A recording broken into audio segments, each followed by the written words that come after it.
আসসালামু আলাইকুম গাইস, কেমন আছেন? আশা করি আল্লাহর রহমতে আপনারা ভালো আছেন, সুস্থ আছেন।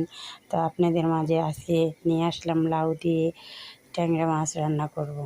তো লাউটা কাটতে যেয়ে হঠাৎ হাত থেকে পড়ে গেল তাপাস করে।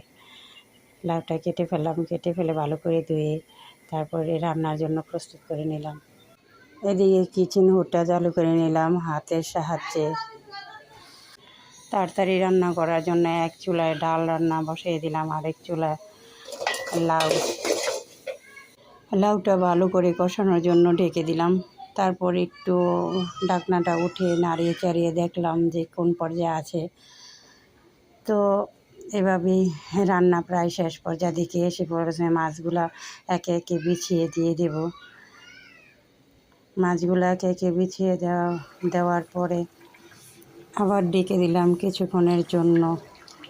তো এভাবেই আমাদের গদমদ রান্না হয়ে গেল। আসসালামু আলাইকুম গাইস, ভালো থাকবেন, সুস্থ থাকবেন।